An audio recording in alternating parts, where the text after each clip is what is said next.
Namaste and welcome to class. And thank you so much for sitting with us in this completion day, the fall day, in here in our home in the forest in Canada.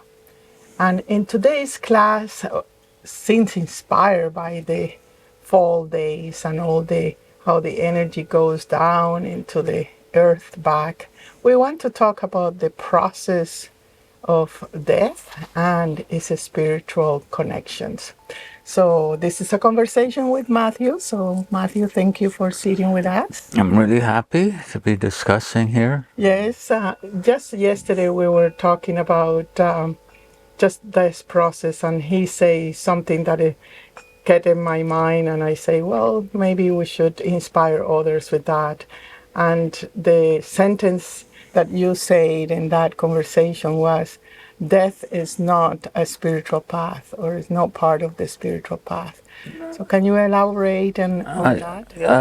What I meant was the dying is not a guaranteed path to liberation.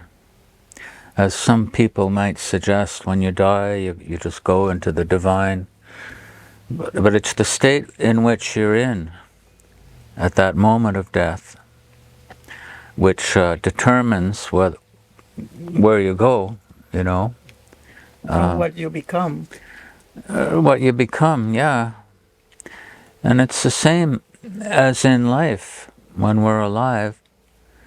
It's the art of living is the same as the art of dying. What I mean by that is when we realize who we're not. We're not our ego, so we don't get caught in all the trappings of ego, jealousy, rage, you know. When we realize we're not that, we let things go. We don't take positions. It's the ego which makes us take a position and hold it and grip, you know. And our consciousness, our being, is tied to that ego, which if we've let it run wild all our life, at the moment of death, we're still holding it. And perhaps increase it so we can see it. We've seen it with people. Not just talking about this theoretically, we've noticed it over and over, where at the moment of death, people in our circle, at the moment of death, we feel this doorway to the divine is open. There's the flavor of the other world, you know. And if the people are passing in a state of grace, it's even more powerful. That it opens for a day or two, and we feel it.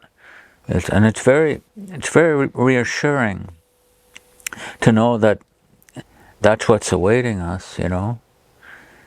So that doorway opens, but at that moment we have a choice, the same as we do in life when we're alive.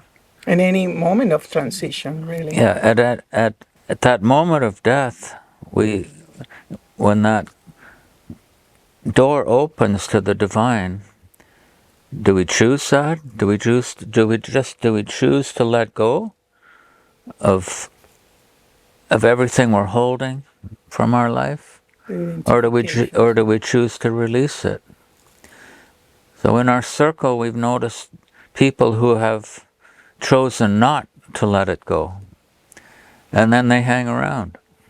They're not free, you know. And I suspect that's when we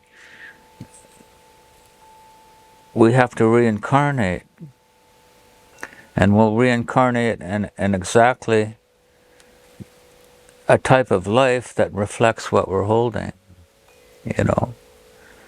But when we pass in a state of grace, having let go, then we are free from the cycle of birth and death, and we choose where we want to go.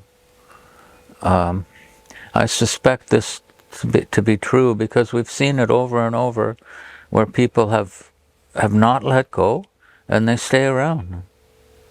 We know it. We've seen it. It's like, I won't give examples of people, but it's certainly true, you know. And when I was in Egypt visiting the sacred sites, there was a big statue of Anubis. Anubis he's the fellow who's got the head like a dog with the big ears, Right. and he's the one that takes us to the other world when we pass, and he's depicted with a scale, you know, these the old scales with, you know, you have The Libra kind of yeah, symbol. yeah, and on one side he has a feather, and the other side he has a heart. It's the heart of those at the gate, you know. He weighs if your heart is heavier than a feather, and if it is, then you go back. You don't pass. So what does that mean? What does that mean to have the heart heavier than a feather? It's precisely what I've just been talking about. What that heaviness in the heart, you know, if we're carrying judgment and resentment, and then our heart is definitely heavier than a feather. And I think one of the things that are very heavy and we don't notice is the invented emotions. Like invented emotions coming from the identification of what you think you are or have to do, and the guilt. Guilt is super heavy, more even than fear, because fear is close to a certain naturalness, protection, and defense, while guilt is an invention of the ego. It's an invention of the judgment that say you are not good and you should do something to be good. And in that, I found guilt one of the core heavy metals, if I can put it, in the heart that crush the heart. And actually, I have seen it that the ones who have the guilt coming from the judgment that I am not good, they are not only in death, in identifying and carrying that to one life to another life to another life, but also they're more sensitive and vulnerable to move out of the spiritual path because they will find any reason, either, oh, I'm not good enough in this practice, or this practice is not for me, or this teacher is not acknowledging me because I am bad, then I am moving out of that. And it's so easy to take decisions out of guilt, as a mother, as a spouse, as a even workers, right? You're trying to be good at all times because you're carrying that heavy load of guilt. And that is one form of death. Like when you're talking about dying and while you're living, it's just to let go precisely of the emotions that the ego have invented for you, that you are not good, that you're guilty, that you need to work hard, that you are not entitled to your happiness, that you are reactive. All that emotions are not real.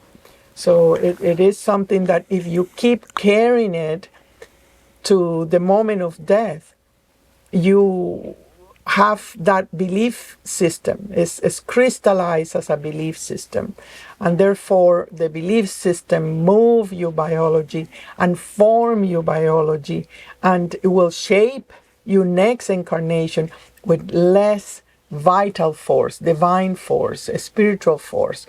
You will have only the leftovers of life that is given in the moment of birth, but you're not born with the full vitality of the spirit, the fire of the spirit. So it's a descending into tamas, because after all, death it works with the gunas. You know, the solution of the body, it really burns all the matter and it dissolves it into sattva. So if you keep the tamas, if you keep the rajas, then this your quality of sattva will be wishy-washy. So it's something that, what are you saying on dying now those emotions and have the heart lighter, so then the cycles of revolution, I will say, because it revolve matter, incarnate matter over and over, it have a much more high degree of a spiritual content. Otherwise, the generation of the human race, because it doesn't know how to die while it's in form, it will be carried while you're dead, and the quality of of the human spirit, of the human form, and we see it, is degenerating. Yeah, so when we talk about dying while you're living, it means to let go of the grip of ego. It means to let go. It's not like you're physically dying or your soul is dying, obviously. It means to die to your false self. Also, in Egypt there, outside one of the big Karnak temples, there's a big mural of the teachings of Matt, M-A-T-T-E. And it's translated into English. Matt, the pure one, the one who has never been corrupted, the one whose heart is absolutely pure. Anubis judges your heart against Matt. And it doesn't matter if you're a pharaoh or a king or if you're a billionaire, you got to be judged. Right. You know, in the Catholic religion, it's St. Peter at the pearly gates, and he's got a clipboard. The Egyptian religion is much more sophisticated, and it's much more specific about what actually you're holding, you know. So what does it mean to have your heart lighter than a feather? It means to be innocent. You're not taking a position, a pointless personal position that people take their whole lives. Just to let it go, to be innocent, to not always have to take a position. Because it's not you that's taking the position, it's your false self, it's your ego. Opinions, all these things, it's like you have an opinion, you take a position, and then you have to defend it. And you're not even the one who's defending it, but you get all invested in that. Innocence is not having to do all that. It's like innocence is, your heart is like a child, and you live in the moment. Living in the moment is, it's what's been over the millenniums. It's enlightenment. To live in the moment, to be here. It's the power of now. It's all the same thing. If you're living in the moment and you're not holding, at that moment of transition, then you're free. And also you were talking about innocence and the position, and the position really is that subconscious choice that you make to have any kind of enemy, any kind of, I don't want this to relate to me. And that position can be when you decide, let's say in a relationship, if the man is not how tender and pay attention to you, and then you decide internally, oh, now I am going to be cold and I'm going to play indifferent, or I am going to retreat myself, or I'm going to be super sweet and see if I can gain his attention and so on. So it's in any action that you do that is based in any agenda. The ego wants you to have certain perspective where you are depriving yourself from taking the risk to be really innocent and really humble in front of the challenge of learning, right? If the man, let's say, is not in the idea of how you were, like, okay, I am cold or distant, or, they have less emotional displays, them say, oh no, that I am not liked it, you don't love me, and so on and so forth. That decision that you make, that conclusion that you make about the other, is usually false, and it's a conclusion that you make for the interest of the ego to maintain a position of pseudo power. You say, okay, you don't love me, then I won't prepare a meal, or you did that, then and then the reaction is moving you away from the actual innocent action in front of the learning, right? So if you have manifested a relationship, usually is the case, but humanity is moving out of it, thanks God, about the victim and the tyrant relationship and dynamics on it. If you have manifested either of the polarity of this, the victim of the tyrant, you're there to learn. You learn unification. You are learning paradoxic, that the other have certain way, and that you are not seeing the other for what it is. You are concluding how the other is. Therefore, you are loving your conclusions rather than loving somebody else. So what are you referring to positions? You need to be absolutely clear, and usually it's subconscious. And that's why a teacher point that to you when you are in any kind of reaction. And you won't like it, of course, because it will destroy your conclusions. It will destroy your position, and it will lead you towards authentically learning a new way of creating an interaction with your reality and your creation.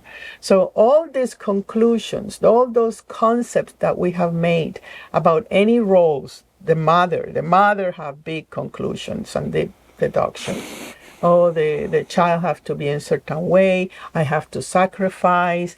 I am not a good mother.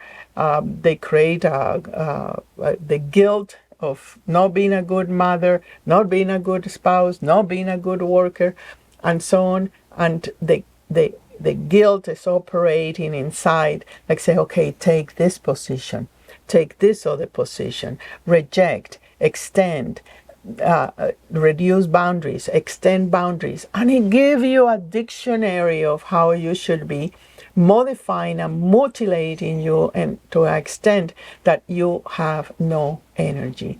Energy for what? Energy to really enjoy being the now, expand, and have something that is grounding for you in this 3D dimension, that you say, I am learning. I am learning. See, I often say that the more shame you have is about being a student in life.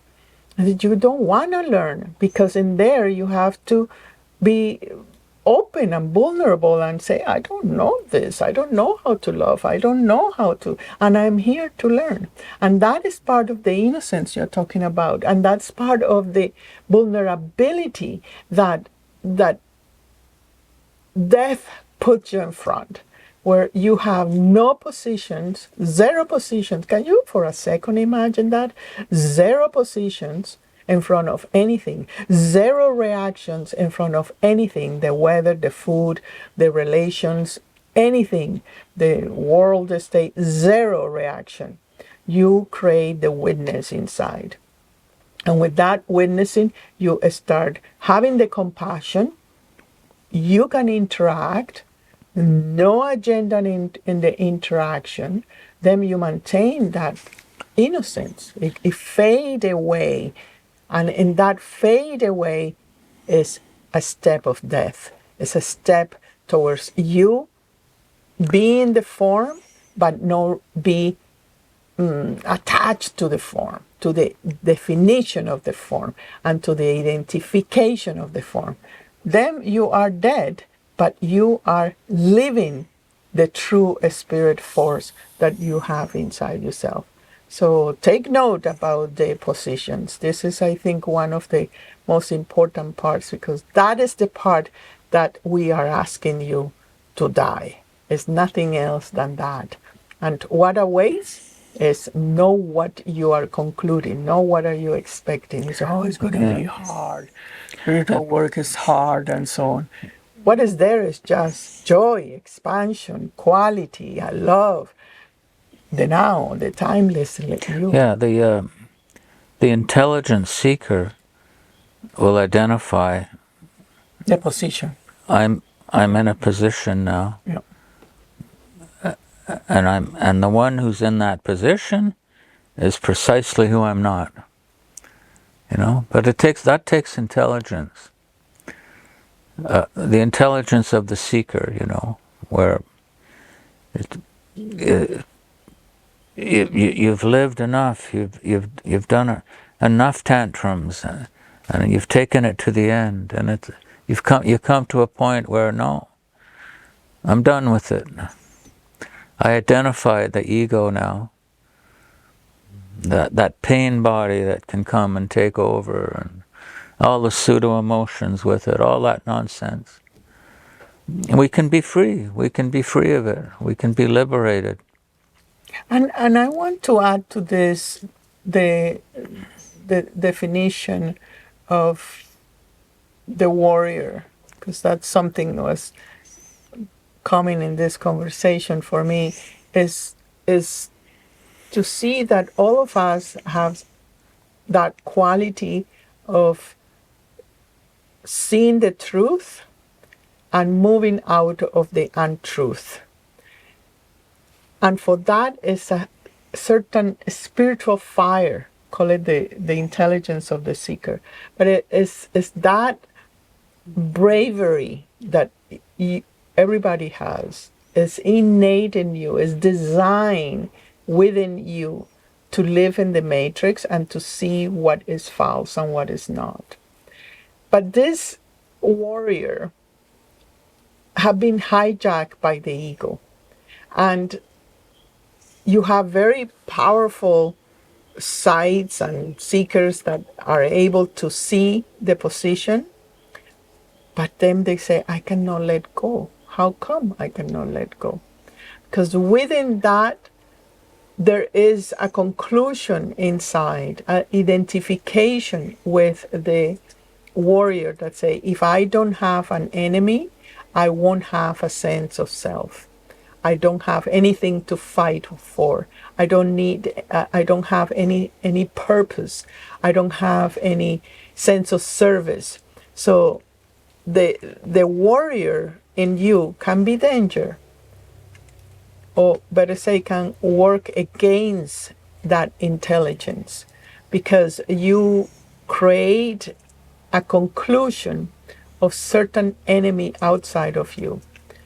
It can be of two types, outside and inside. Outside is when you say, oh, my enemy is this nation, or this politics, or this idea of education. You create opinions that you are constantly fighting with it. No, I am right. No, I am right. No, I am right. Are you familiar with that? Of course, because it's very tangible, right? That it puts a very concrete fight in the nervous system. But there is also an internal warrior that create internal enemies. One of them is the guilt. I'm not pure. So I have to fight with not being guilty. I have to fight with not being this way, or not being seen this way, or I need to fight with that image that I have created of perfection inside of myself. And you think that is the spiritual work. And that is one of the mistakes that we do. We don't leave ourselves alone.